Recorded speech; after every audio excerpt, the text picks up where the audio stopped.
반갑습니다. 우리 이번 시간에는요, 학습활동 문제 같이 풀어보도록 해요. 1번, 2번, 3번에 해당되는 내용 같이 풀어보도록 합시다. 수업으로 들어가보도록 할까요? 자, 몸이 많이 회복된, 목소리가 조금 좋아진 상태예요, 지금은. 그래서 이제 듣기는 이제 나쁘지 않을 겁니다. 자, 다음 글에서 알 수 있는 중세국어의 의문 표기상의 특징을 바탕으로 각 특징에 해당하는 예를 보기에서 찾아 정리를 해보자. 일단 이렇게 나와 있잖아요. 이거를 한번 샅샅이 보고 뒤에 문제를 이렇게 같이 풀어보도록 해요. 자, 중세국어는 언제냐? 중세국어는 고려시대부터 임진왜란 이전까지 사용되던 국어를 우리가 중세국어라고 하더라. 그래서 우리가 이제 앞에서 이 앞전 강의에서 우리가 이제 시대국어 얘기를 했었죠. 참고하시면 될 것 같아요. 중세국어는 단어 첫머리에 뭐가 있었냐? 비읍, 디귿, 또 비읍, 시옷과 같이 서로 다른 둘 이상의 자음이 오는 경우가 있는데 이런 거를 우리가 어두자음군이라고 한다. 그래서 중세국의 표기 및 의문상의 특징 레슨 그죠? 첫 번째 레슨이에요. 그래서 어두자음군에 대한 설명을 얘기를 하고 있어요. 그리고 이 어두자음군은 현대국어에서 된소리로 바뀌었다. 그래서 우리가 이 앞전에 설명을 할 때 제 뜻을 실업하지 못할 놈이 하니라 했을 때 이 뜻 했을 때 비읍디귿 설명을 하면서 아마 어두자음군을 설명을 했을 거예요. 자, 어두자음근은 그러니까 말의 앞부분, 제일 머리도 자거든요. 말의 제일 윗부분이니까 어때요? 초성이죠, 초성. 중성, 정성이니까 이 초성에 해당되는 걸 말하는 거예요. 이 초성에 바로 자음이 무리로 왔다는 거, 구는 무리예요. 그래서 그런 거를 우리가 어두자음군이라고 한다. 우리가 이제 초성, 중성, 종성이라고 했을 때 초성에 이제 오는 글자가 이제 당시에 만들어진 글자를 보니 이런 식으로 만들어졌다는 거예요. 초성에 단일 초성 글자, 그러니까 하나의 초성이 오기도 했다는 거예요. 이렇게 디귿처럼 이렇게 하나만, 미음처럼 이렇게 하나만, 미음처럼 이렇게 하나만 오기도 하는 게 있더라. 그런데 또 초성을 자세히 봤더니 복합적으로 초성이 여러 개가 이렇게 비읍디귿처럼 섞이는 게 오기도 하더라. 그래서 이제 섞이는 것을 보니까 이렇게 세 가지가 있는데 일단 우리 이제 초록색 부분만 아시면 되죠. 이제 각자병서라고 해서 같은 글자가 병나란히 쓰였다라는 거예요. 그래서 예를 들어서 우리가 이제 쌍기역 같이 이렇게 이런 게 초성에 오더라. 그런데 이제 합병병서는 다른 글자가 이렇게 같이 오는 거야, 나란히 오는 거, 비읍디귿처럼. 이런 경우 합원병서 글자가 요 앞에 초성에 오기도 하더라. 그래서 이 합원병서를 우리가 이제 어두자음군이라고 얘기를 하는데요. 특히 이제 현대 한국어와 비교를 해보자면 현대 한국어는 어때요? 초성에 바로 최대 한 개의 자음만 올 수가 있죠. 그래서 이응을 제외를 한 나머지를 세보니까 초성에 올 수 있는 게 현대국어에서는 18개더라 라고 얘기를 했었어요. 그런데 15세기 한국어에서는 좀 특이하게 아까 같이 이렇게 무리로 오더라. 여러 개가 2개가 오고 막 3개가 오고 그러더라. 자, 그래서 15세기 한국어의 초성의 특징은 바로 초성이 최대 2개의 자음이 올 수 있었다라고 하는 게 특징이라고 얘기를 하죠. 그래서 그것을 우리가 어두자음군이라고 얘기를 합니다. 단어의 첫머리에 둘이나 또 그 이상의 자음이 연속체가 오는 걸 어두자음군이라고 해요. 그래서 어떻게 이 어두자음군이 소리가 났냐에 대해서는 여러 가지 이렇게 설이 있는데 우리가 이제 비읍이 앞에 오는 비읍 디귿, 비읍 시옷, 비읍 지읒, 비읍 티귿 같은 경우를 비읍게 우리가 어두자음군이라고 얘기를 하고요. 또 시옷이 이렇게 앞에 오는 경우 있죠. 이런 걸 시옷게 어두자음군. 그리고 비읍 시옷이 앞에 오는 비읍 시옷 기역, 비읍 시옷 디귿 이렇게 오는 경우를 우리가 이제 비읍 시옷게 어두자음군이라고 하죠. 그래서 비읍계 같은 경우에는 두 자음이 모두 다 발음됐다라고 보는 거야. 브드 이렇게 발음이 됐다고. 시옷계 같은 경우에는 된소리로 발음이 났다라는 거예요. 그래서 시옷 기역 같은 경우에는 이렇게 쌍기역으로 끄 이렇게 발음이 났다고 얘기를 하는 거죠. 그래서 하나의 자음의 경음 된소리로 발음이 났다라고 얘기를 합니다. 특히 비읍 시옷계 같은 경우에는 아까 비읍과 시옷이 붙으면 된소리로 표기 난다 했잖아요. 그래서 비읍 시옷 기역 같은 경우에는 비읍으로도 소리가 나고 거기다가 뒤에 시옷 기역이니까 이걸 2개가 이제 된소리로 소리가 나서 브크 이렇게 2개의 자음으로 발음이 되더라 이렇게 얘기를 했다는 거죠. 어쨌든 우리가 이제 알아야 될 거는 아까 뭐였어요? 이렇게 바로 중세국어에서는 단어의 첫머리에 비읍 디귿과 그리고 비읍 시옷 같이 서로 다른 둘 이상의 자음이 오는 것을 우리가 어두자음군이라고 하고 이것들이 현대국어에서는 이제 된소리로 바뀌었다라고 보시면 돼요. 그리고 이제 양성모음은 양성모음끼리 또 음성모음은 음성모음끼리 이렇게 어울리는 것을 우리가 모음 조화 현상이라고 하는데요. 당시에는 이제 언어가 처음 만들어졌고 그러다 보니 짝이 딱딱 맞았던 거죠. 양성모음과 음성모음이. 그렇기 때문에 우리 15세기 중세 국어 같은 경우에는 모음 조화 현상이 아주 잘 지켜졌어요. 철저하게 지켜졌다고 보면 되죠. 그런데 우리가 이제 현대 국어로 오게 되면서 이제 많이 파괴가 되게 돼요. 이제 가장 큰 거는 우리가 이제 양성모음 같은 경우에 이렇게 우리가 볼 수가 있는데 특히 이제 우리 양성모음 아까 뭐라 그랬습니까? 이렇게 오, 요 계열을 우리가 이제 양성모음이고 얘와 짝이 되는 이제 으라든가 우라든가 얘와 이제 반대로 생각하시면 되죠. 하고 짝이 되는 요 반대 같은 경우를 이제 음성모음 계열이라고 보시면 됩니다. 우리가 이제 이런 모음 글자가 만들어질 때 처음에 어떻게 만들어졌어요? 상형을 했죠. 근데 특이하게 이제 우리가 이제 자음 같은 경우에는 발음이 나는 그 위치를 가지고 상형을 했는데 바로 이 모음 같은 경우에는 추상적인 관념을 바로 우리가 이제 상형을 했다라고 합니다. 그래서 이렇게 보시면 하늘을 상형해서 아래 아자가 그리고 땅을 상형해서 으가 사람을 본따서 이가 만들어지게 된 것이죠.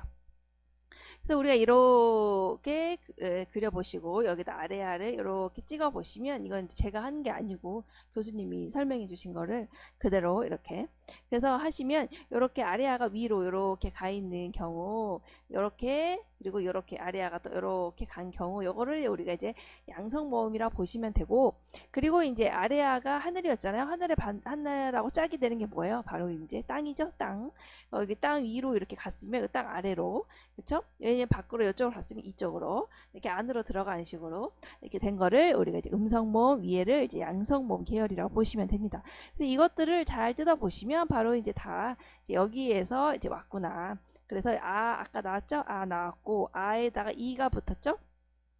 그리고 이하죠? 또 아가 숨어져 있죠? 이런 식으로 이제 보시면 우리가 충분히 이해를 할 수가 있어요. 요 5계열도 5가 있죠? 5가 있고 이렇게 얘하고 얘가 붙었죠? 그러니까 완전히 이렇게 붙고 2가 붙었죠? 그 다음에 또 여기 5가 붙었죠? 그래서 이거 같은 것도 2호잖아요. 그래서 5가 붙었죠? 아래아가 있죠? 아래아가 또 붙었죠? 그래서 이러니까 이제 이 계열, 요 아래아랑 5나 아가 붙은 요 계열을 양성모음 보시면 되고 대체로 이제 소리의 느낌이 밝은 느낌이 든다 해서 양성모음이고요. 음성모음 같은 경우에는 이제 소리의 느낌이 좀 어두운 느낌을 든다. 얘네들끼리 이제 모이는 것을 우리가 이제 이런 식으로 양성모음, 양성모음끼리, 음성모음, 음성모음끼리 어울리는 현상을 모음조하고 이게 이제 15세기 중세국어에서는 굉장히 아주 철저하게 잘 지켜졌다라고 보시면 됩니다. 중성모음에는 이가 있었는데요. 이는 양성모음과도 붙을 수가 있고 음성모음과도 붙을 수가 있는 모음이었죠. 근데 이제 현대국어로 오면서 이제 서서히 이게 소멸되게 되는데요. 아까 양성모음 계열이었던 이 아레아가 이제 사라지게 돼요. 근대국어로 가면서 사라지면서 얘가 이제 아레아가 어떻게 변하냐? 아로도 변하고 이제 으로도 변하게 되거든요. 특히 이제 으로 변하게 된다는 것은 원래 양성모음이었던 것이 음성모음으로 변하게 돼버린 것이죠. 그러면서 이제 짝이 잘 안 맞게 되고 그러면서 모음조화가 서서히 파괴가 되게 됩니다.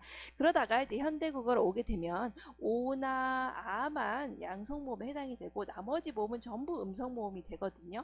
현대국어로 오게 되면서 그러니까 음성모음이 이제 과도하게 많게 되죠. 그러면서 또 짝이 안 맞게 되면서 이제 지금 현대국어에서는 이제 거의 지켜지지 않는 현상이라고 보시면 되죠.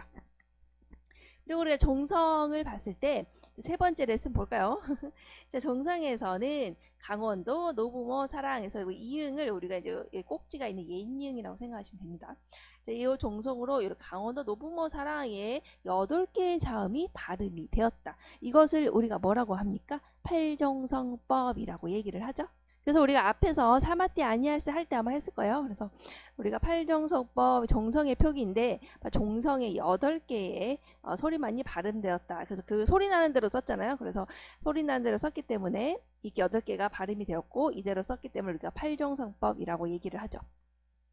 그래서 종성의 자리에는 15세기 국어에서는 종성에 바로 강원도 노부모 사랑의 8개의 자음만 8개의 소리만 발음이 되었기 때문에 우리가 이제 팔정성법이라고 얘기를 하죠. 특히 여기서 중요한 포인트는 무엇이냐면 종성에서 당시에는 디귿과 시옷이 구별이 되었다는 거예요. 그래서 우리가 지금은 못 이렇게 얘기를 했을 때 자, 이 못이랑 그리고 요 못이랑 현대국어에서는 발음을 해보시면 어때요? 전부 다 디귿으로 발음이 나죠. 표기는 다르지만 발음은 전부 디귿으로 표기가 나죠. 하지만 15세기 중세국어에서는 종성에서 디귿과 시옷이 구별이 됐다는 거예요. 그러니까 이 두 개의 소리가 서로 다르게 났다라는 거죠. 특이하죠. 디귿이랑 시옷이 소리가 나더라. 소리가 서로 다른 소리로 구별이 되더라. 종성에서. 지금은 구별이 안 되고 전부 디귿으로 발음이 나지만 당시에는 디귿과 시옷으로 각각 이렇게 발음이 났더라. 중세국어에서는 이게 구별이 됐더라. 종성에서. 이게 이제 특이한 거니까 잘 체크를 해두세요. 그래서 이제 여기는 이제 팔정성법에 관련된 얘기죠. 그래서 현대국어에서는 이제 시옷을 제외한 7개의 자음만 발음이 된다. 아까 말했죠? 시옷은 종성에서 현대국어에서는 발음이 나지 않는다. 자, 그 다음에 또 그 다음 네 번째 레슨 볼까요? 중세 국어에서는 소리의 높낮이를 바로 우리가 성조라고 하는데요. 소리의 높낮이를 성조라고 하는데 그 성조를 가지고 의미를 구별할 수가 있었다라는 거예요. 특이하죠. 그런데 그 소리를 바로 표기를 어떻게 했냐? 글자 왼쪽에 점을 찍어서 표기를 했는데 그 점을 우리가 이제 방점이라고 얘기를 하고요. 그런 높낮이인 성조를 방점을 가지고 바로 표기를 했다. 그래서 저번 시간 맨 마지막에 얘기를 했을 거예요. 그래서 성조 표기에 대해서 얘기를 했는데 글자 왼편에 점을 찍어서 소리의 높낮이를 나타냈다는 거예요. 그래서 그 점을 우리가 이제 방점이라고 하는데요. 가장 낮은 소리를 평성이라고 해서 점을 찍지 않았고요. 가장 높은 소리를 거성이라고 해서 점을 하나 찍었어요. 그리고 처음엔 낮았다가 나중에 높게 나는 소리를 우리가 상성이라고 하고 이건 점을 2개를 찍어서 표현을 했다라는 거죠. 그래서 우리가 이제 찾아보시면 한번 다 같이 있는 걸 한번 볼까요? 이렇게 보시면 나란 말 이렇게 있죠. 점이 없죠? 점이 없다는 건 가장 낮은 소리 나 이렇게 땄다는 거고 낮 같은 경우에는 앞에 점이 하나 있죠? 높은 소리 났다는 거예요. 나랏 뭐 이렇게 그리고 이제 말 같은 경우는 점이 2개가 찍혀 있죠. 처음엔 낮게 소리 나다가 그 다음에 높은 소리로 바뀌었다는 건 말 뭐 이렇게 알겠죠.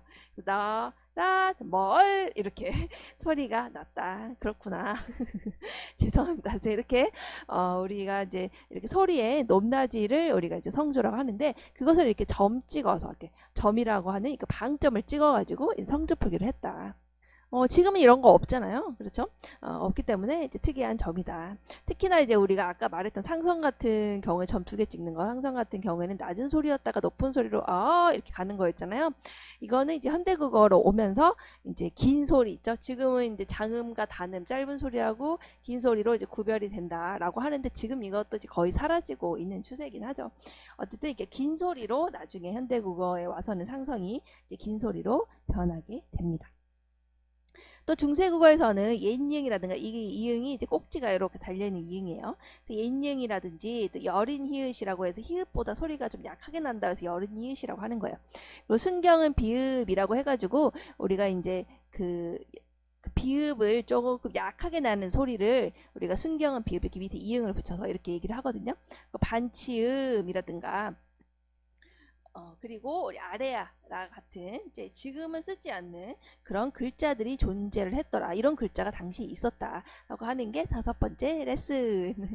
자, 표기할 때는 또 앞 음절의 끝소리를 뒷 음절의 첫소리로 옮겨 적는 게 바로 무엇이냐? 이어적기라고 했죠. 그래서 우리가 이제 앞부분에 나란 말씀이 등기가다라고 설명하면서 이어적기, 연철이라고도 하더라 하면서 얘기를 했었죠. 그래서 체언이나 용언의 어간이 종성으로 끝나고 이렇게 몸 이렇게 끝나고 사람 이렇게 끝나고 뒤에 실현되는 조사와 어미가 모음으로 시작되는 게 붙을 때 조사나 어미가 이렇게 모음으로 시작되는 거 을이라든가 이라든가 으로라든가 아 같은 거 이렇게 모음으로 시작되는 게 왔을 때 바로 이 앞 종성이 뒤 초성으로 이어서 적더라서 모음을 우리 그 인터넷 하는 카톡에서 쓰는 것처럼 사람이 뭐 이렇게 이어서 쓰는 경우 있잖아요. 그래서 그런 거 생각하시면 돼요. 그래서 이렇게 모음으로 올 때, 뒤에 모음으로 오는 조사 어미가 올 때 그것이 이어서 이렇게 뒤 앞에 있는 자음이 이렇게 이어서 그대로 이렇게 적는 경우, 이것을 우리가 이어서 적는다라고 해서 연철 이어적기 현상이 있었다라는 거죠. 이게 언제? 바로 중세국어의 의문상의 당시의 특징이더라. 지금은 이렇게 쓰지 않고 있죠. 그래서 이렇게 얘기를 하시면 될 것 같습니다. 이어적기가 바로 이제 6번째 레슨에 해당되는 거죠. 그리고 새로 쓰기가 일반적이었다. 그래서 옆에 보시면 새로 쓰기 된 거 나오시죠. 세종어제 훈민정은 우리가 훈민정 해례보는 그 앞부분에 이렇게 적혀 있는데, 보시면 당시에는 이렇게 여러 위에서 아래로 이렇게 쓰는 새로 쓰기를 하고 있는 모습을 볼 수가 있어요. 그리고 현대국어와 다르게 띄어쓰기를 하지 않았다.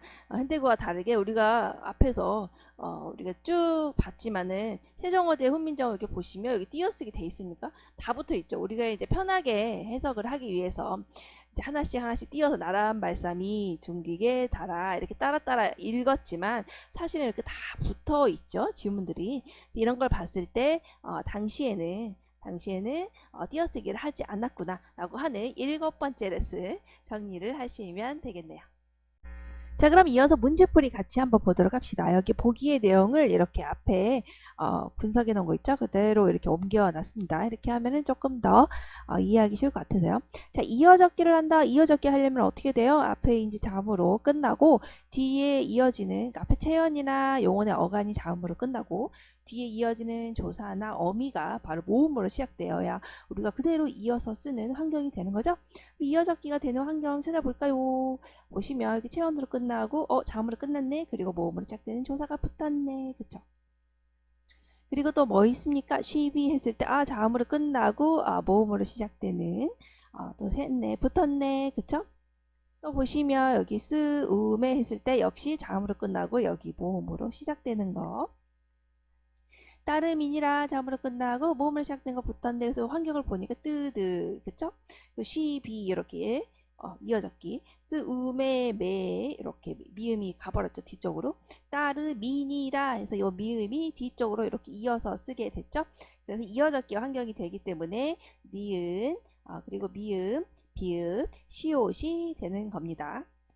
자, 그리고 띄어쓰기를 하지 않았다라고 하는 게 중세국어의 특징이었죠. 그러면 이제 현대어로 이렇게 바꿔봤을 때 우리가 띄어쓰기 되지 않은 걸 찾아보시면 될 것 같아요. 사마티 통하지 우리 그냥 이렇게 쓰죠. 뜨들 했을 때 뜨들 붙여서 조사는 붙여서 쓰죠. 그리고 못할 했을 때 못하는 이렇게 붙여서 쓰죠. 그리고 맹가노니 했을 때 만드니 붙여서 쓰죠. 수비 했을 때 쉽게 붙여서 쓰죠.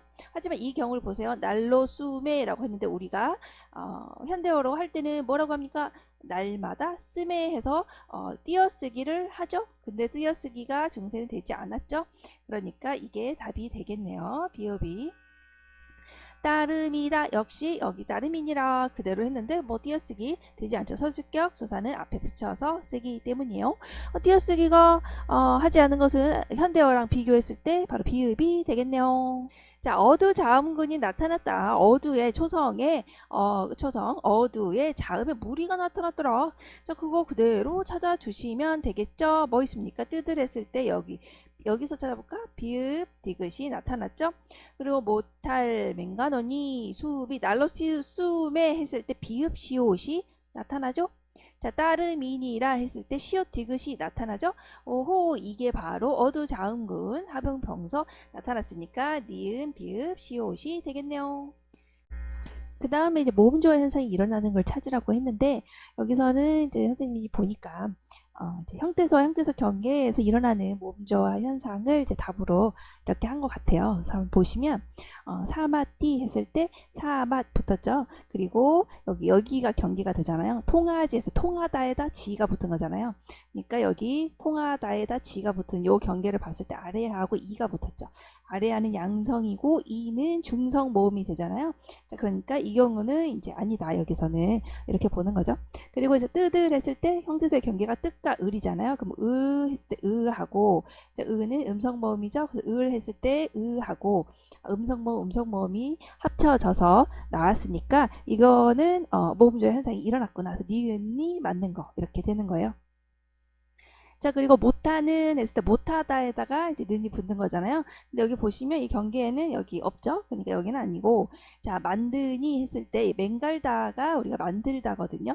그리고 요게 붙어서 우리가 논이잖아요. 그러니까 만드니가 이렇게 되는 거죠. 그럼 요 경계가 봤을 때 하고 아래아자, 아래아하고 또 아래아가 붙었죠? 그러니까 이 경우는 모음조의 현상이 일어난 거다. 이렇게 쉽게 했을 때 쉽다에다 개가 붙은 거죠. 그러면 요 보시면 여기가 경계가 되는 거잖아요. 그럼 요 위가 붙었고 그래서 음성 모음이 붙고 그 다음에 이제 중성 모음인 이가 붙었죠. 그래서 이 경우는 이제 아니다.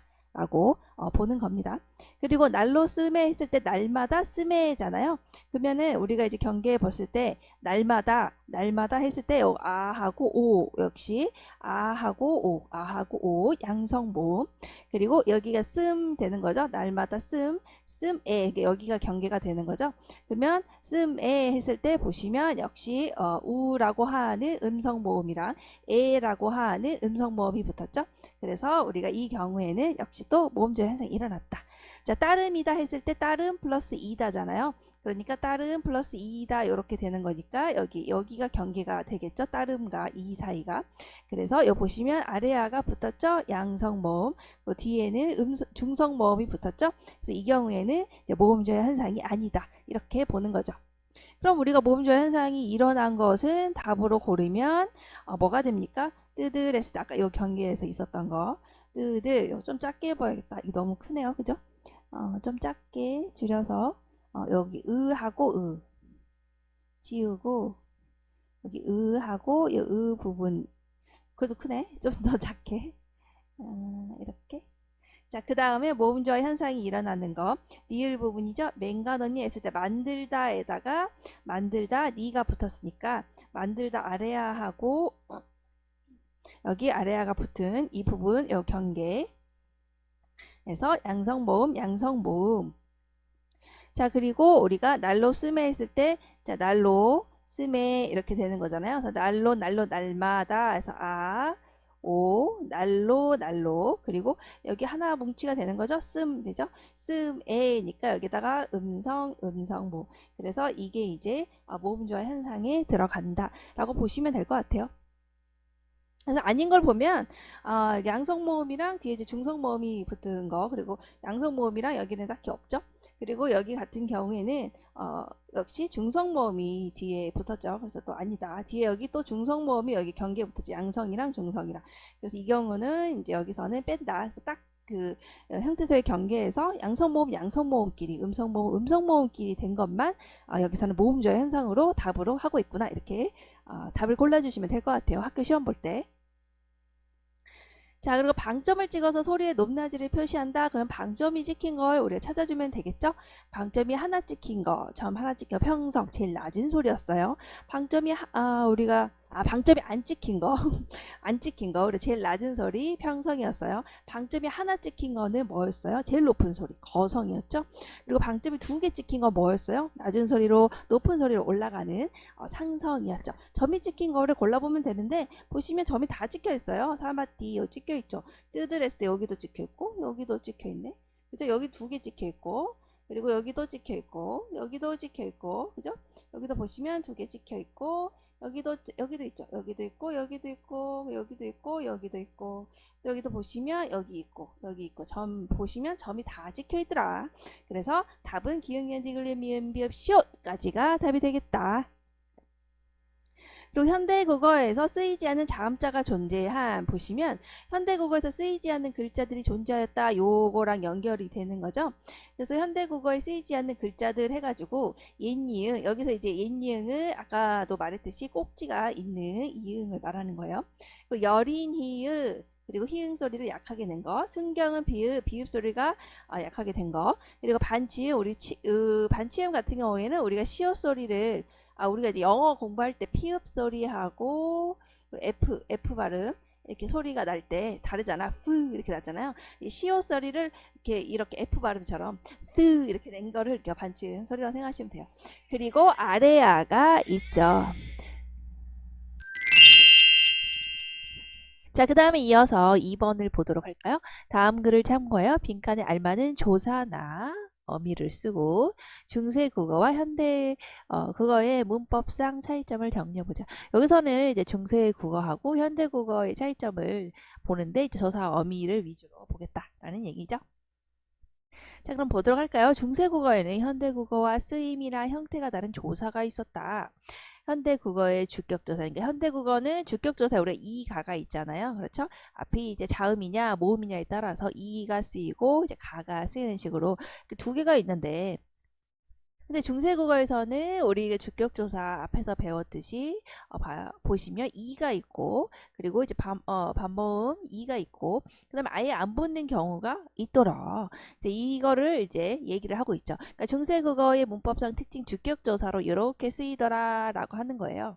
우리가 이 앞전에 나란 말싸미 둥기게달아 했을 때 말싸미 했을 때 여기에서 우리가 주격조사에 대해서 공부를 했었죠. 그래서 주격조사는 15세기 한국어에서는 현대 한국어에 쓰는 주격조사의 이 형태 중에 가가 쓰이지 않는다. 아까 우리가 지문에서 뭐라고 했습니까? 현대 한국어에서는 주격조사 이나 가가 쓰이는데 여기 중세 15세기 한국어에서는 어떤다고 그랬어요? 가는 쓰이지 않더라라고 하죠. 그래서 이의 다양한 모습들이 쓰이더라 이렇게 얘기를 하고 있어요. 그래서 앞에가 이제 자음으로 끝날게요. 몸 했을 경우에 미음으로 끝났죠. 이럴 경우는 이가 붙고 이렇게 이가 붙고, 그 다음에 모음이나 반모음 이가 붙을 경우에는 모음이나 반모음 이가 붙을 경우에는 뒤에 아무것도 붙지 않으면서 자꾸 창이 뜨네. 아무것도 붙지 않으면서 우리가 주격조사가 나타나게 되더라서 아무것도 붙지 않은 주격조사를 이렇게 표현을 하거든요. 그래서 다리 했을 때 우리가 리라고 하는 이모음으로 끝났잖아요. 그러니까 뒤에 이제 아무것도 붙지 않는 주격조사가 붙어서 우리가 주격을 나타내더라. 그리고 이제 모음 뒤이긴 한데 여와 다르게 이나 반모음 이 모음이 아닌 모음 뒤가 된다면 이 모음이 이렇게 붙더라. 반모음 이가 붙더라. 그래서 나 했을 경우에 우리가 이나 반모음 이가 되는 모음이 아니잖아요. 그러니까 그냥 그 이의 모음이죠. 아 같은 경우에는. 그러니까 반모음 이가 붙어서 이제 두 개가 합쳐져서 네로 이렇게 되더라. 그래서 중세국어의 문법상의 특징으로 주격조사 이나 반모음 이 그리고 아무것도 붙지 않는 이런 걸 통해서 우리가 주격조사가 되더라라고 하는 게 중세국어의 특징이었어요. 자, 그리고 또한 현대국어와 달리 중세국어에서는 또 관형격 조사에 대해서 얘기를 하고 있죠. 관형격 조사로 시옷이라고 하는 특이한 형태가 쓰이더라. 자, 시옷은 어떨 때 쓰이냐? 바로 높임의 대상이 되는 명사가 앞에 오거나 아니면 높임의 의미가 있는 무정명사 뒤에 쓰이더라. 즉 관형격 조사로. 지금 여기서는 이제 관형격 조사 시옷만 얘기를 하고 있는데 우리가 이제 두 개 다 얘기를 해보면 어쨌든 지문에 나온 거 우리가 그 본문에 나란 말싸미 하는 그 세종어제 훈민정음에 나오는 관형격 조사를 다 본다면 일단 시옷 있었죠? 나란 말싸미 했을 때 요 앞에 시옷. 자, 우리가 서사행 앞에 어떤 체언이 오냐에 따라서 달라진다고 했었어요. 앞에 존칭이 아닌 유정체언이 왔을 경우, 존칭이 아니야. 근데 유정체언이야. 존칭이 아니죠. 도적. 그죠? 기력이. 존칭이 아니죠? 그 유정명사죠? 자, 이렇게 유정체언이 올 경우에는 앞에 거에 우리가 이제 그 모음 조야에 따라서 이렇게 아래아가 들어간 이가 나오거나 아니면은 의가 들어간 이가 이렇게 선택이 되더라. 말이 자꾸 꼬이네요. 새벽에 찍으니까. 자, 그 다음에 아니면 존칭이거나 존칭일 때 우리가 붙여 했을 경우에 이렇게 시옷이 붙든지 아니면 이게 올이라고 했죠. 존칭이거나 존칭일 때 시옷이 붙거나 아니면 무정체언일 경우에 시옷이 붙더라. 그래서 나란 말싸움 같은 경우에 나라는 무정체언이잖아요. 그렇죠? 그래서 이 뒤에 시옷이 붙더라. 그리고 우리 관행격 조사 하나 더 있었죠. 지문에서 우리 제 뜻을 실업하지 못할 놈이 하니라 했을 때 우리가 이때 이 붙은 것이 관형격 조사더라. 왜냐면 뒤에 있는 거 수식을 해주잖아요. 제 뜻을, 그쵸? 뜻이긴 뜻인데 저의 뜻을이라고 하잖아요. 뜻이긴 뜻인데 저의 제 뜻을 자기의 뜻을 이렇게 수식을 해주는 형태잖아요. 그러니까 관형격이 되겠죠. 이 경우에도 이는 이제 관형격으로 해석이 되기 때문에 관형격 조사 이 들어서 아까 두 개 했었는데 거기에 이제 하나 더 플러스해서 얘기를 했죠. 그래서 이거 나타나는 환경은 뭐라 그랬어요? 이를 제외한 모음으로 끝나는 체현 뒤에 이를 제외한 모음이죠. 같은 경우에 이 경우에는 이가 이렇게 붙더라. 그래서 여기 보시면 장자에서 자로 끝나죠. 그래서 이를 제외한 모음이잖아요. 모음 뒤에 이렇게 이가 붙더라. 그래서 이제 앞에 거하고 비교를 해보면 우리 이 경우에는 존칭이 아닌 유정체언에 붙는다고 했는데 하나 더 이제 플러스를 하자면 이제 자음으로 끝나는 체언 뒤거나 아까 이하고 비교를 할 때 자음으로 끝나는 체언 뒤거나 또 이로 끝나는 체언 뒤에서 이제 얘가 붙더라라고 볼 수가 있죠. 그리고 이 이모음이 아닌 경우 예, 모음으로 끝나는 체언 뒤에는 아까 이가 붙더라 이렇게 체크를 해두시면 될 것 같아요. 자, 그러니까 우리 시옷 같은 경우에는 존칭이거나 아니면 무정체언에 시옷이 붙는 것이고 이 아래아가 붙은 이나 은은 은아 은은 우리가 이제 이게 뭐냐 모음조에 따라서 선택이 되는 거잖아요. 양성 모음이면 얘가 붙고 음성 모음이면 얘가 붙는데 존칭이 아닌 유정체언인데 자음으로 끝났을 때 아니면 이로 끝났을 때 이제 이거예요. 얘네들이 붙는다라고 얘기를 하는 거죠. 그래서 보시면 존칭이 아닌 유정체언인데 자음으로 끝났죠. 그리고 연칭이 아닌 유정체언인데 이모음으로 끝났죠. 기러기 이렇게 이럴 경우에 이제 아래아가 붙은 거 아니면 의가 붙은 걸로 이렇게 관형격 조사가 되더라. 그리고 이제 우리 아까 하나 더 추가를 했었죠. 관형격 조사. 이 경우에는 이를 제외한 모음으로 끝나는 체언 뒤에는 이가 붙더라 이렇게. 근데 우리가 아까 지문에서는 관형격 조사 시옷을 가지고 얘기를 하고 있잖아요. 시옷 같은 경우에는 높임의 대상이 되는 말 뒤에 붙거나 높임의 의미가 없는 무정체언 뒤에 시옷이 붙더라 이렇게 정리를 하시면 될 것 같아요. 아마 이제 이 시옷이 가장 많이 나올 겁니다. 시험에. 자, 그 다음 볼까요? 부사격 조사 A 같은 경우에는 현대국어의 과나 와 같이 비교를 나타내는 조사로 쓰이기도 하였다. 그래가지고 A가 이제 비교 부사격 조사로 쓰인 것을 얘기를 하고 있죠. 그래서 그 어디에 나왔어요? 나란 말씀이 둥기게 달아서 이 A의 부분을 나왔죠. 그래서 중국과 달라라고 했잖아요. 다르긴 다른데 우리나라의 말이 다르긴 다른데 누구와 다르다고? 중국의 말과 다르다.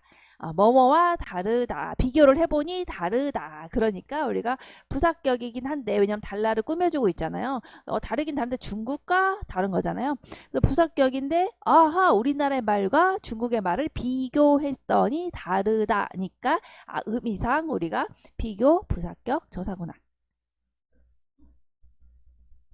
그래서 비교분사격 조사도 앞에 체언의 끝에 모음이 양성으로 끝나면 에로 요 아가 이렇게 붙은 거잖아요. 그죠? 이렇게 아가 앞에 이제 끝나는 체언의 끝 모음이 음성으로 끝날 경우에는 에로 그래서 요 앞에 어로 이렇게 숨겨져 있죠.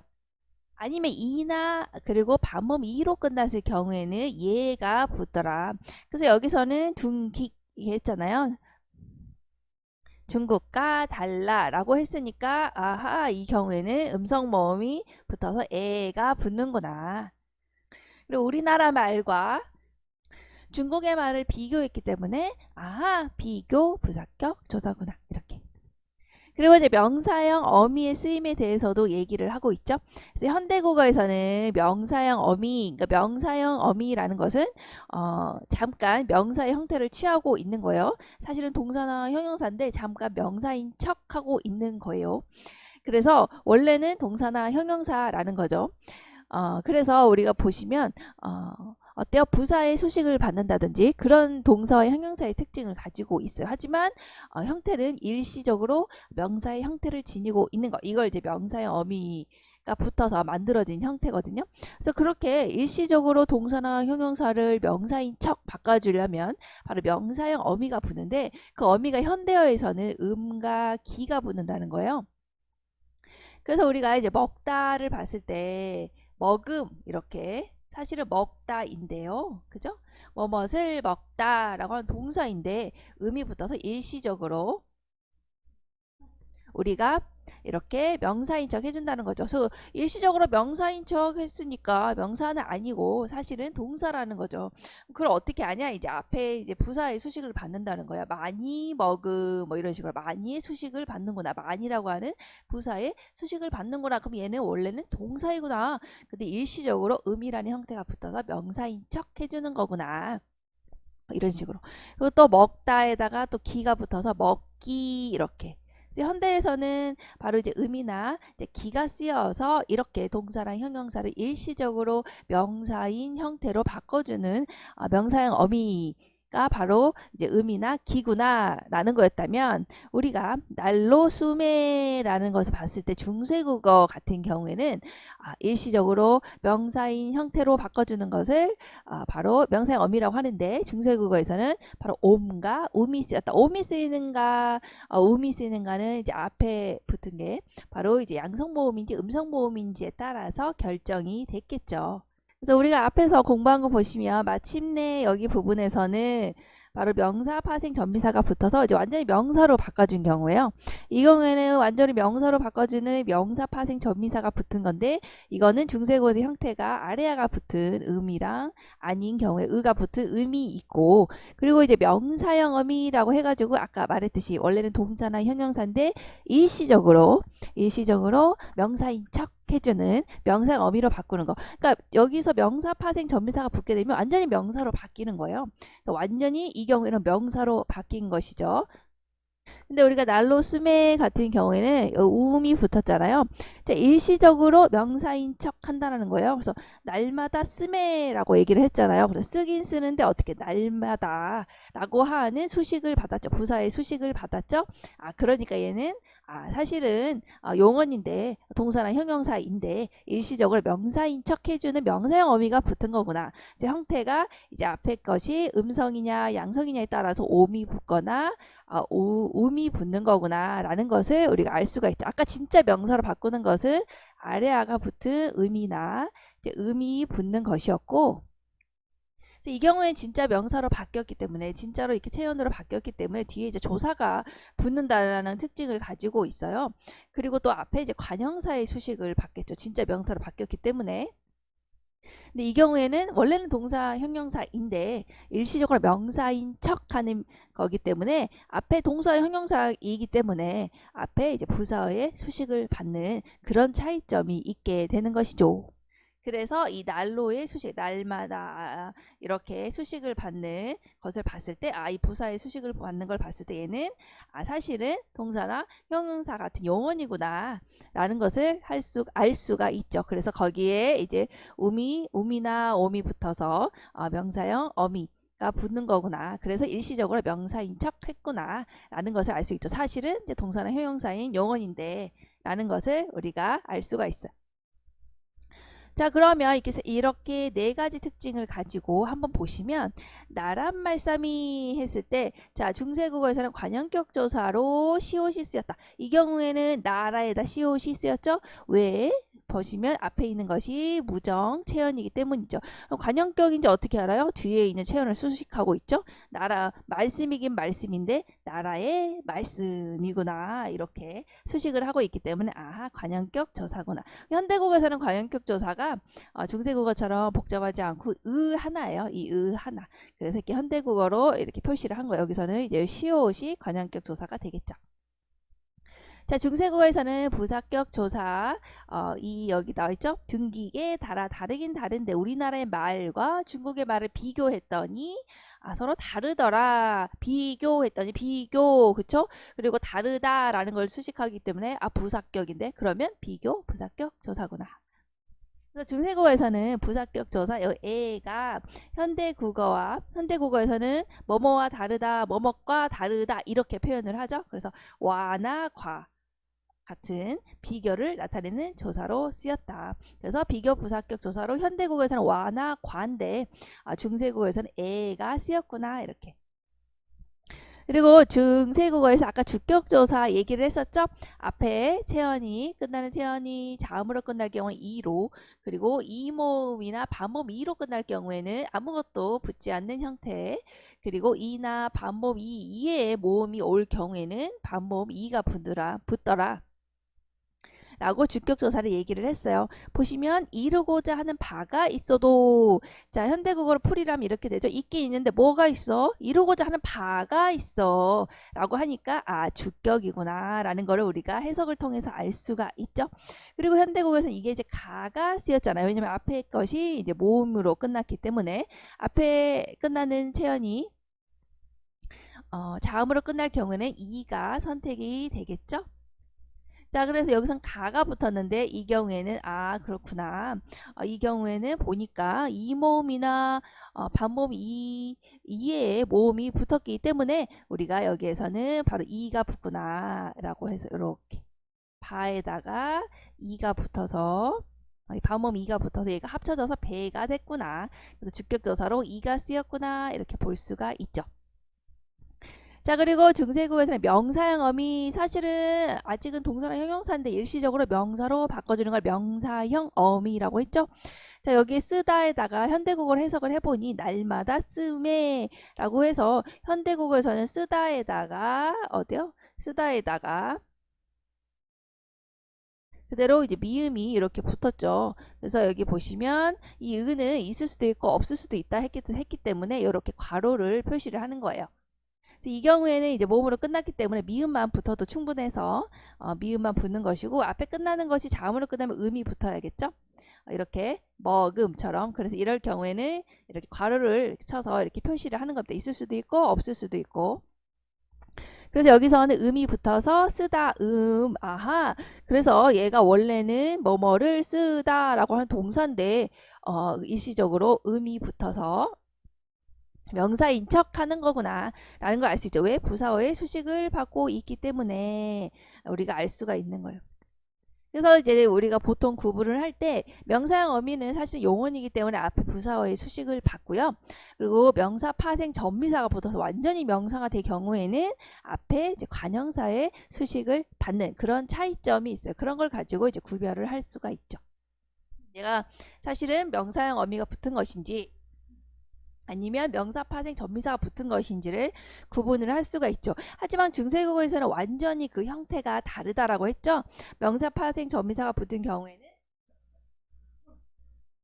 아래아가 붙은 음이나 음이 붙게 되는 거, 으라고 하는 음이 붙게 되는 것이고, 아니다. 명사 파생 전미사가 아니라 일시적으로 명사인 척 해주는 명사형 전사의미가 붙은 경우에는 바로 옴이나 음이 붙은다 라고 해서 형태상으로 중세국어에서는 이제 구별이 됐었다라는 거. 그러다가 이제 현대국어로 오면서 이 오하고 우가 사라지게 돼요.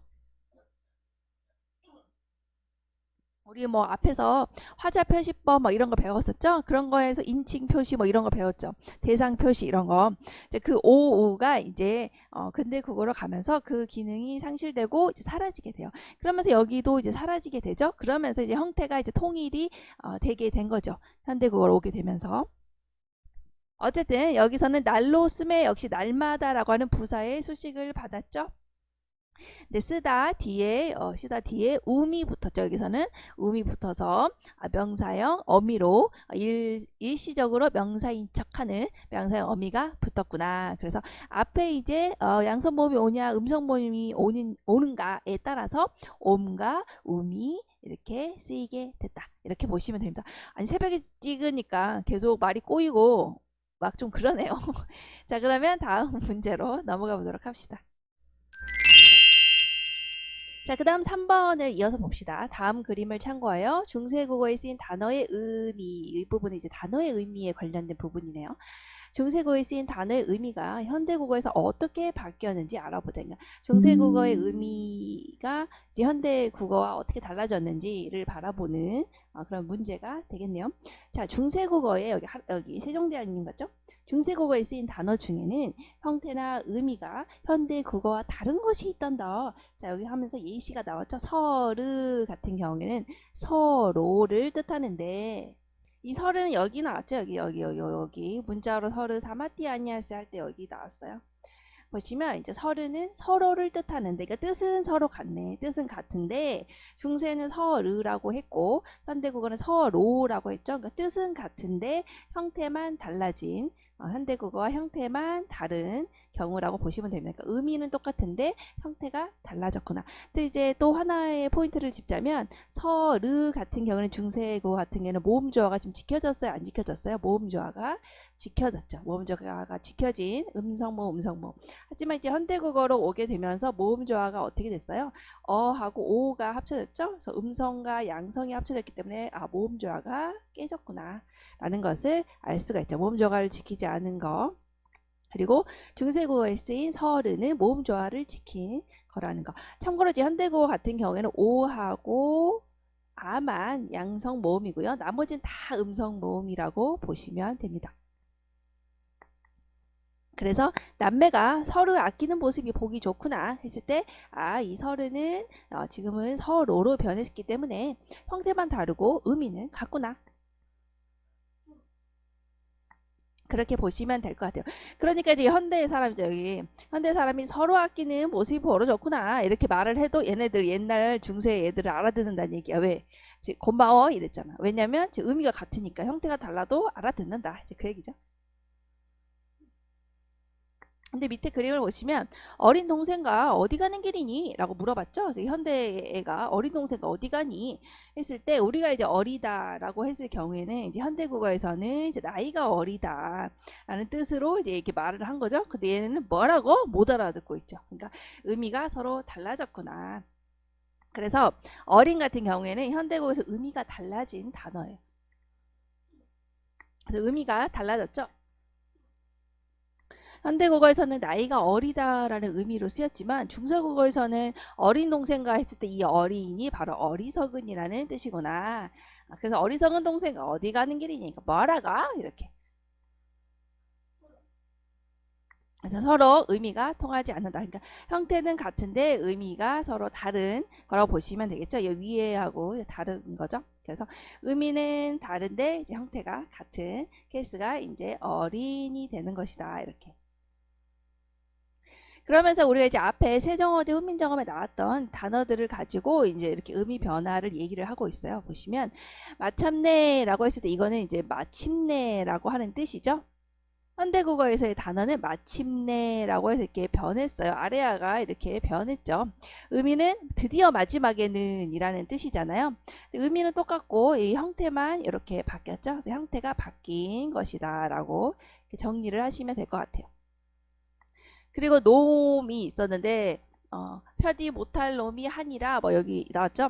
그 놈이 거기서는 사람 전체를 의미하는 것인데 우리가 지금 현대국어에서 놈은 어떤 뜻이에요? 바로 남자를 얕잡아 이르는 그런 말이 되는 것이죠.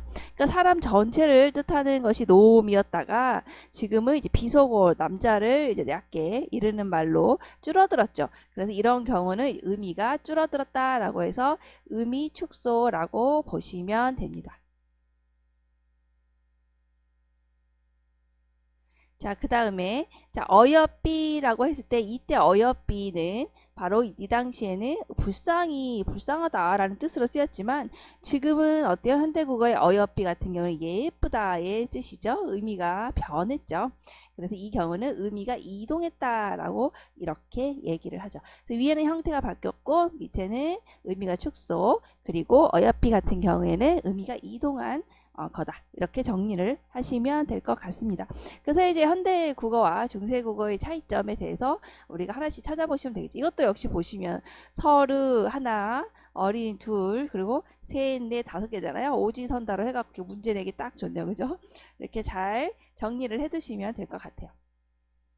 자, 그 다음 마지막 볼까요? 이제 정리한 거죠. 우리 국어의 변화에 대해서 새롭게 알게 된 점을 말해보자. 중세국어에는 현대국어와 나타나지 않는 의문, 그래서 우리 의문에 대해서 앞에 달라진 거 한번 체크를 해봤었죠. 여기에서 의문이나 표기상의 특징을 대해서 우리가 이제 여기서 봤잖아요. 그래서 여기에 이제 관련된 얘기를 얘가 지금 의문, 그죠? 그리고 나타나지 않는 글자가 있었다. 그래서 여러 가지 글자에 대해서 우리가 2번, 3번을 통해서 여러 가지 또 알게 되었죠. 그래서 중세국어 자료를 살펴보면서 그거의 의문이나 표기나 문법이나 어휘 등에서 많은 변화가 일어났다는 것을 알았어. 그러니까 이걸 보니까 이제 우리가 이제 시험 문제로 나올 만한 거는 중세국어에 나왔던 거하고 현대국어에 지금 있는 것들이 어떤 차이점을 보이냐 라는 점에 여러분들이 포인트를 맞추고 공부를 하시면 좋을 것 같아요. 그냥 막연히 나란 말싸미 했을 때 우리 시옷이 관현교역조사잖아요. 관현교역조사 중세에서 이러이러한 환경에서 나타나는 것도 중요하지만 그게 이제 현대국어를 오면서 또 으라고 하는 형태로 변하게 되었다.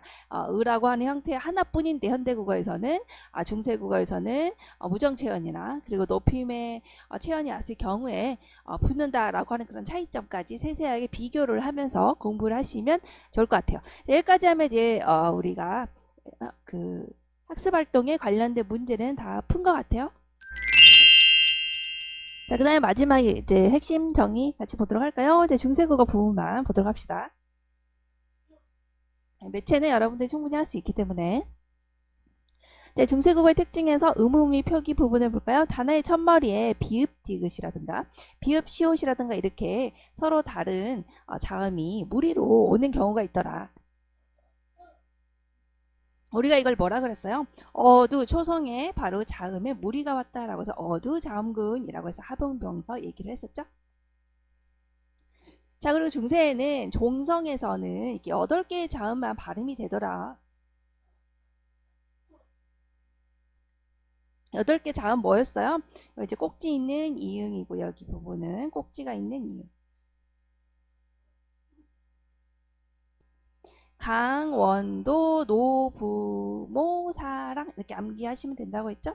그래서 8개 자음만 발음이 되더라서 우리가 뭐라 그랬어요? 이제 팔종성법이라고 얘기를 했죠. 팔종성법. 자, 그 다음에 양성모음은 양성모음끼리, 음성모음은 음성모음끼리 이렇게 어울리는 현상 뭐라고 그랬습니까? 이거 모음조화 현상이고 중세국어에서는 이게 잘 지켜졌다라고 했었죠. 자, 소리의 높낮이인 성조로 의미를 구별을 할 거. 성조가 이제 소리의 높낮이를 얘기를 하는 거예요. 낮은 소리, 낮았다가 높아지는 소리, 그 높은 소리 이걸 이 성조를 가지고 당시에는 의미가 구별이 되었대요. 그리고 이 성조를 어떻게 표시했냐? 바로 글자 왼쪽에 점을 찍었죠. 그 점을 방점이라고 해요. 그걸 찍어서 성조를 표기를 하였죠. 그래서 우리 성조 표기 앞에서 얘기를 했었죠. 우리가 점을 찍지 않는 평성 같은 경우는 가장 낮은 소리였고, 그리고 점을 하나 찍는 거성 같은 경우에는 가장 높은 소리. 그리고 낮았다가 높아지는 소리로 변하는 경우에는 점을 2개 찍었고, 이 경우는 이제 상성을 말하는 거였다라고 하는 거. 자, 그 다음에 이어서 아래아라든가 순경은 비읍이라든가 반치음 같이 현대국어에 쓰이지 않는 글자들이 존재한다. 우리가 그 학습활동에서 같이 한번 봤었죠? 그리고 우리가 중세국어의 특징으로는 이어적기를 하더라. 그래서 우리가 앞부분에 나란 말싸미 했을 때 여기에서 아마 이제 이어적기 봤을 거예요. 그래서 이 말씀이라고 했을 때 우리가 이제 이렇게 자음으로 끝나고 뒤에 이렇게 모음으로 시작하는 조사나 어미가 붙을 때 여기서는 말씀이니까 조사가 붙었죠. 근데 모음으로 시작하죠. 근데 이 미음이 그대로 이어서 쓴다라는 거예요. 이런 거를 이어적기 연철이라고 하더라. 근데 당시에는 이런 표기가 아주 흔했다라고 하는 거. 중세국어의 대표적인 표기 방식. 그래서 이렇게 모음을 했을 때 미음이 그대로 이어서 모음을 이렇게 쓰고 사람 플러스 이 같은 경우에 미음이 그대로 이어져서 사람이 그리고 니은이 그대로 이어져서 돈으로 그리고 니은이 또 그대로 이어져서 아나 이렇게 된다. 라는 표기법이 바로 우리가 이어적기 연철의 표기법이었어요. 그리고 우리가 이제 당시에는 어떻게 쓴다 그랬어요? 우리 세로로 쓴다고 했죠? 글자를 위에서 아래로 이렇게 세로로 쓰는 표기법을 가지고 있었어요. 옛날 책들 보면 위에서 아래로 이렇게 쓰고 있죠? 이제 이런 거를 이제 세로 쓰기다. 당시에는 이게 일반적인 거였다라고 하는 표기법.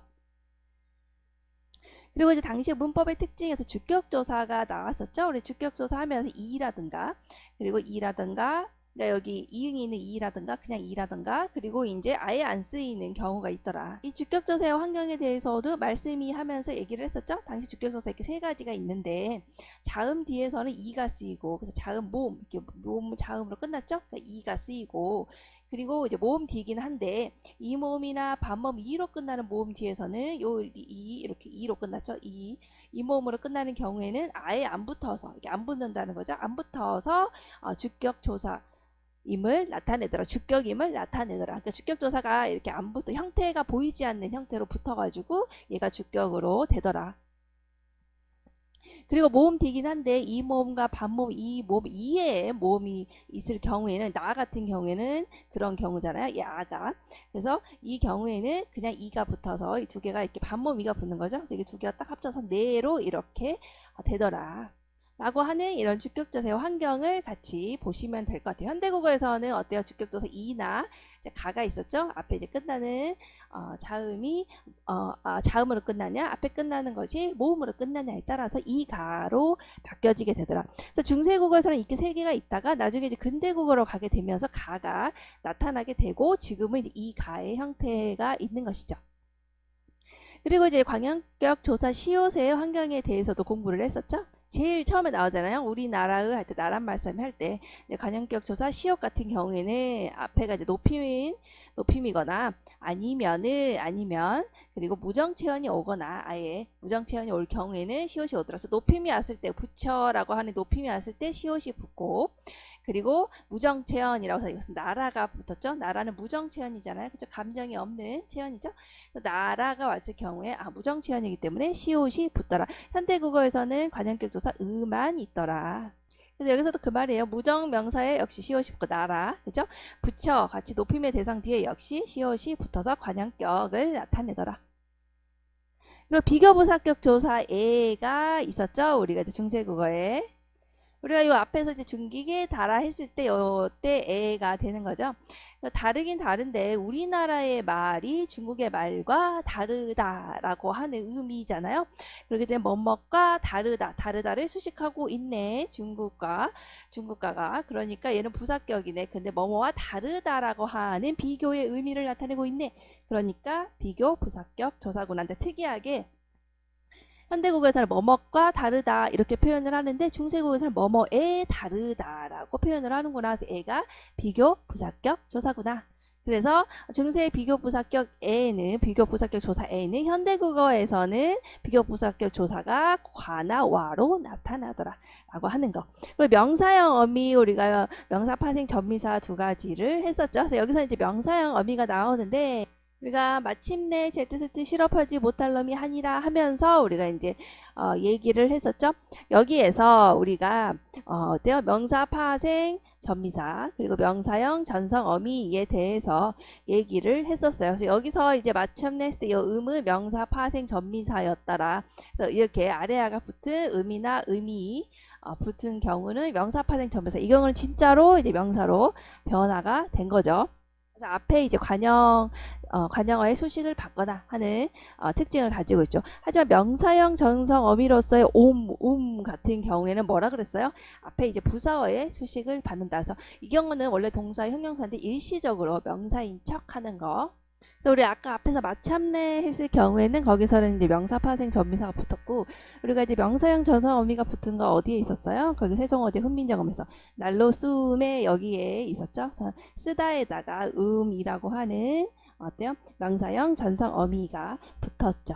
그래서 여기 보시면 이거의 명사형이에요 라고 물어본다면 앞에 뭐의 수식을 받고 있어요? 날마다 쓰매잖아요. 날마다라고 하는 부사어의 수식을 받고 있죠.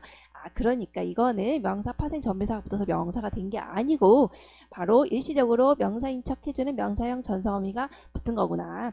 뭐뭐를 쓰다 라고 하는 동사인데 원래는 동사구나 라는 걸 알 수가 있죠. 그래서 왜? 앞에 날로라고 하는 부사어의 수식을 받고 있기 때문에.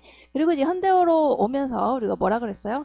이 명사형 전성 어미가 변화를 겪는다고 했죠. 그래서 근대국어로 오면서 이 오하고 우가 사라지게 돼요. 이제 오하고 우가 사라지게 되면서 이제 우리가 명사 파생 전미사하고 이제 별로 형태가 다르지 않게 되더라. 이제 그러면서 현대국어로 오면서 현대국어에서는 뭐였어요?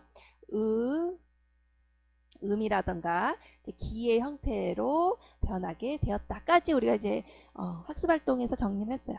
항상 현대국어와 비교를 해서 이렇게 공부를 하시는 걸 추천을 드립니다. 그래서 당시에는 명사형 어미가 옴이나 um이 쓰였는데 이제 현대국어로 오면서 이 오하고 우가 사라지게 되고 그러면서 명사 파생 전미사하고 이제 서로 형태가 동일해지게 되고, 그러면서 현대국어로 오면서는 현대국어에서는 이 가로치고 음의 형태나 아니면 이제 기의 형태만 남게 되더라. 이렇게.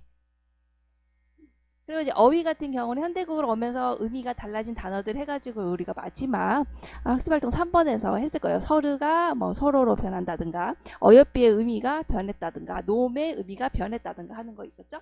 그거 같이 현대국어의 경우하고 서로 비교를 해서 공부를 하시면 좋을 것 같습니다. 자, 그럼 여기까지 해서 중세국어의 수업 마무리 짓도록 할게요. 우리 다음 시간에 만나도록 합시다. 다음 시간에 만나요. 안녕. 또 원하는 강의가 있으면 언제든지 얘기를 해주세요. 아시겠죠?